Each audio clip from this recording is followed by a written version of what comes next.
Hello parents, hello kids. School admission test या school entrance test में बच्चों को मैक्सिमम सैम्पल पेपर सॉल्व कराना बहुत ज़रूरी होता है। पर टॉपिक हमें मालूम होता है, उसके बावजूद हम सैम्पल पेपर नहीं बना पाते क्योंकि हमें आइडिया ही नहीं होता है कि स्कूल में क्वेश्चन किस टाइप से पूछे जाएंगे। तो मैं आपसे सैम्पल पेपर की सीरीज़ में हर क्लास का मिक्स एंड मैथ, सारे सब्जेक्ट, सारे टॉपिक्स मिक्स करके क्वेश्चन शेयर कर रही हूँ। आज ये क्लास 5th और 6th का सेट 2 क्वेश्चन पेपर है। इससे पहले भी मैंने क्वेश्चन पेपर शेयर किए हुए हैं। 4 सब्जेक्ट से एंट्रेंस टेस्ट होते हैं: हिंदी, इंग्लिश, मैथ्स और साइंस। हिंदी व्याकरण, इंग्लिश ग्रामर, मैथ्स और साइंस, सारे टॉपिक्स मैंने पहले ही शेयर किए हुए हैं। अब हम उसको क्वेश्चन फॉर्म में सॉल्व करेंगे। तो सबसे पहला जो सेक्शन है वो हिंदी का आता है।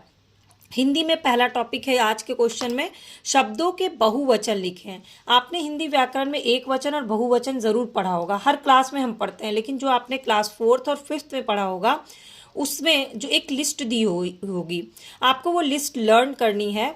जैसे कि शब्दों के बहुवचन लिखने में आपको दीवार का लिखना है, रात, चूहा, पंखा और दिशा।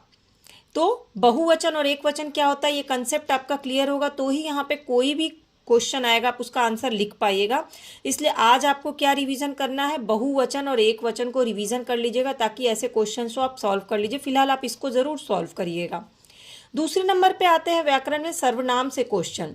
तो वाक्यों से सर्वनाम चुनना है आपको। ऐसे 3 वाक्य 4 वाक्य दिए जाएंगे, उसमें से सर्वनाम कौन सा उसको सर्कल लगाना या अंडरलाइन करना। जैसे कमरे में कोई है, तो अगर आप सर्वनाम पढ़ते हैं तो आप क्लास 4th या 5th में सर्वनाम के बहुत डीपली प्रकार पढ़ रहे होंगे, उसमें कैसे पहचानते हैं।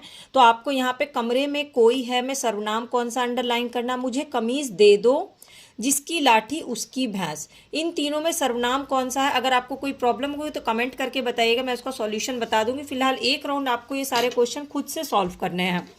तो दूसरा टॉपिक हमारा क्या है, आज आपको कंसेप्ट क्लियर करना है सर्वनाम का।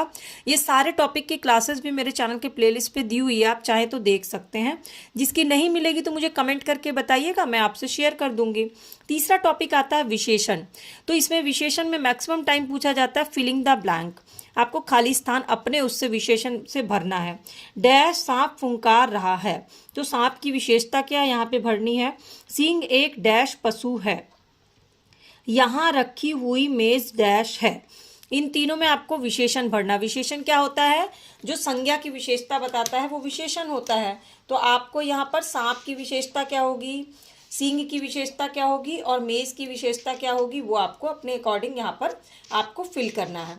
चौथा जो हिंदी का टॉपिक आता है वो आता है बच्चों की राइटिंग एबिलिटी चेक करने के लिए। तो राइटिंग एबिलिटी अलग अलग तरह से चेक होती है। जैसे कि मैंने लास्ट क्वेश्चन में आपको राइटिंग एबिलिटी में अलग एक टॉपिक दिया था, और मैं वही टॉपिक शेयर कर रही हूँ जो मैक्सिमम स्कूल, चाहे आप किसी भी स्कूल का इंटरेस्ट दे रहे होंगे, डीपीएस का दे रहे होंगे, डीएवी का दे रहे होंगे, या किसी भी स्कूल का इंटरेस्ट देंगे, उसमें कुछ एक टॉपिक होते हैं निबंध के जो कि आते ही आते हैं। उसमें से एक टॉपिक है प्रदूषण की समस्या। तो निबंध लिखना है आपको, मैं फिर से बता रही हूँ, कम से कम 15 से 20 लाइन तैयार करने हैं, क्योंकि एग्जाम में अगर 10 लाइन लिखने आता है तो आपको 15 लाइन में से 10 लाइन ही आप लिख भी पाते हो।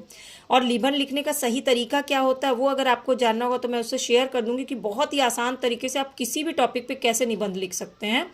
आप कमेंट करके बताइएगा, मैं आपको वो ट्रिक ज़रूर शेयर करूंगी। फिर 5वां आता है निजी पत्र लिखना है। ये टॉपिक कोई भी दे सकता है, आपको सिर्फ पत्र लिखने का फॉर्मेट जरूर याद होना चाहिए। जैसे कि मैंने टॉपिक दिया, छोटे भाई को परीक्षा में अच्छे अंकों की प्राप्ति पे आपको बधाई देनी है।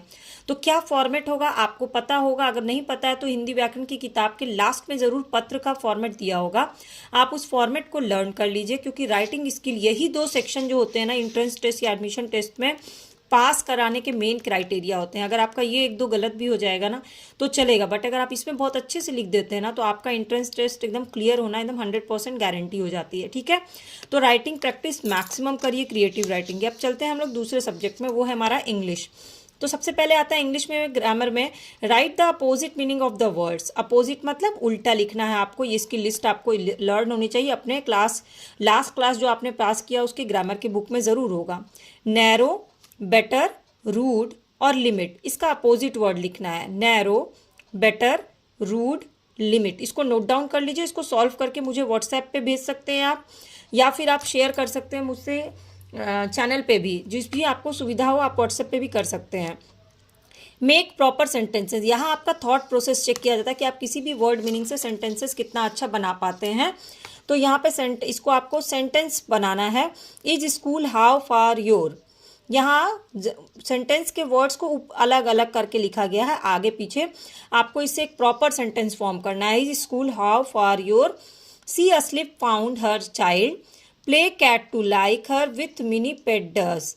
अब आपको इसको कैसे सेंटेंस में फॉर्म करना वो करिए। और आपको अगर कोई भी, और ये मैं आपको बता दूं कि सेंटेंसेस, प्रॉपर सेंटेंस बनाना एकदम फेवरेट टॉपिक है किसी भी स्कूल का, क्योंकि यही ग्रामर का बेस होता है जब आप प्रॉपर सेंटेंस बनाना सीख जाते हो। तो make plural of the words, तो सिंगुलर प्लूरल आपने पढ़ा होगा, तो यहाँ पर आपका रूल आपको जरूर पता होगा। इसकी मैंने प्रॉपर क्लास ली हुई है, ट्रिक्स बताए हुए हैं प्लूरल में चेंज करने के क्या क्या ट्रिक्स होते हैं, एफ के, एच के, LF के, तो उसी हिसाब से आपको चेंज करना है। ये थीफ, वाइफ, फिश, काफ, इनको प्लूरल में चेंज करना है।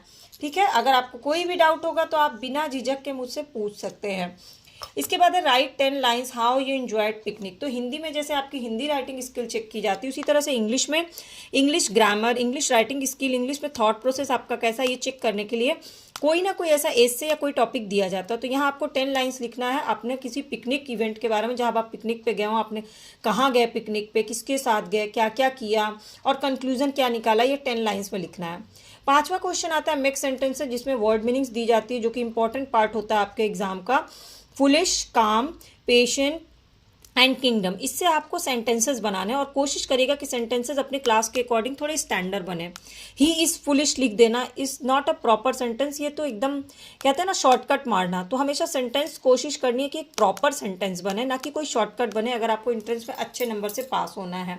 इसके बाद उनका सेक्शन आता है साइंस का। साइंस में सिंपल क्वेश्चन पूछे जाते हैं। जो भी आपका लास्ट क्लास है उसकी साइंस की बुक अच्छे से पढ़ लीजिएगा। A rich source of vitamin E कौन सा होता है, यहाँ पे आंसर लिखना है। It supplies blood to all body parts, कौन सा बॉडी जो होता है वो ब्लड सप्लाई करता है पूरे बॉडी पार्ट को। 1 लाइनर आते हैं साइंस में ज़्यादातर। It is the largest gland in the body. Instrument use for looking small objects. Instrument for tracing heart movement. 5 से 7 क्वेश्चन आते हैं जो कि 1 लाइनर होते हैं, डिटेल लिखने वाले नहीं होते हैं। तो आपको साइंस की अपनी बुक के जो टॉपिक्स है ना उसको रिवीजन कर लीजिएगा 1 लाइनर के अकॉर्डिंग। और हमेशा याद रखिए कि जिस क्लास का आप इंटरेस्ट दे रहे हैं उससे पहले जो क्लास आपने पास आउट किया उसकी साइंस की कंसेप्ट आपके क्लियर होने चाहिए, तभी आप आराम से क्वेश्चन सॉल्व कर सकते हैं। सेम यही चीज़ आपके मैथ्स के साथ होती है। टॉपिक्स वही होते हैं हर क्लास में, लेकिन आपके क्लास के अकॉर्डिंग स्टैंडर्ड होना चाहिए। जैसे आप अगर 6 का एग्जाम देने वाले हैं तो 5th में मैथ के सेम टॉपिक्स को अच्छे से रिवीजन कर लीजिए। जैसे 25 kg 432 ग्राम मेक डैश ग्राम, इसको आपको ग्राम में कन्वर्ट करना है टोटल को। सेकेंड क्वेश्चन आया है at 6 hours 48 minutes and 7 hours 66 minutes को टोटल करना है। ये आपका हो गया टाइम चैप्टर से, ये आपका हो गया मेजरमेंट चैप्टर से। इक्विवेलेंट फ्रैक्शन टू 4/5, ये है आपका फ्रैक्शन चैप्टर से।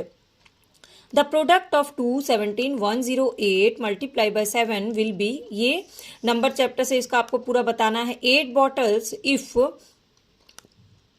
Bottle cost is 1 bottle cost is इतना, तो 8 बॉटल के कॉस्ट कितने होंगे ये आंसर आपको निकालना और इसको पूरा डिटेल में लिख करके बताना है, सीधे आंसर नहीं लिखना है। Find the diameter of the circle whose radius is 9.8 centimetre.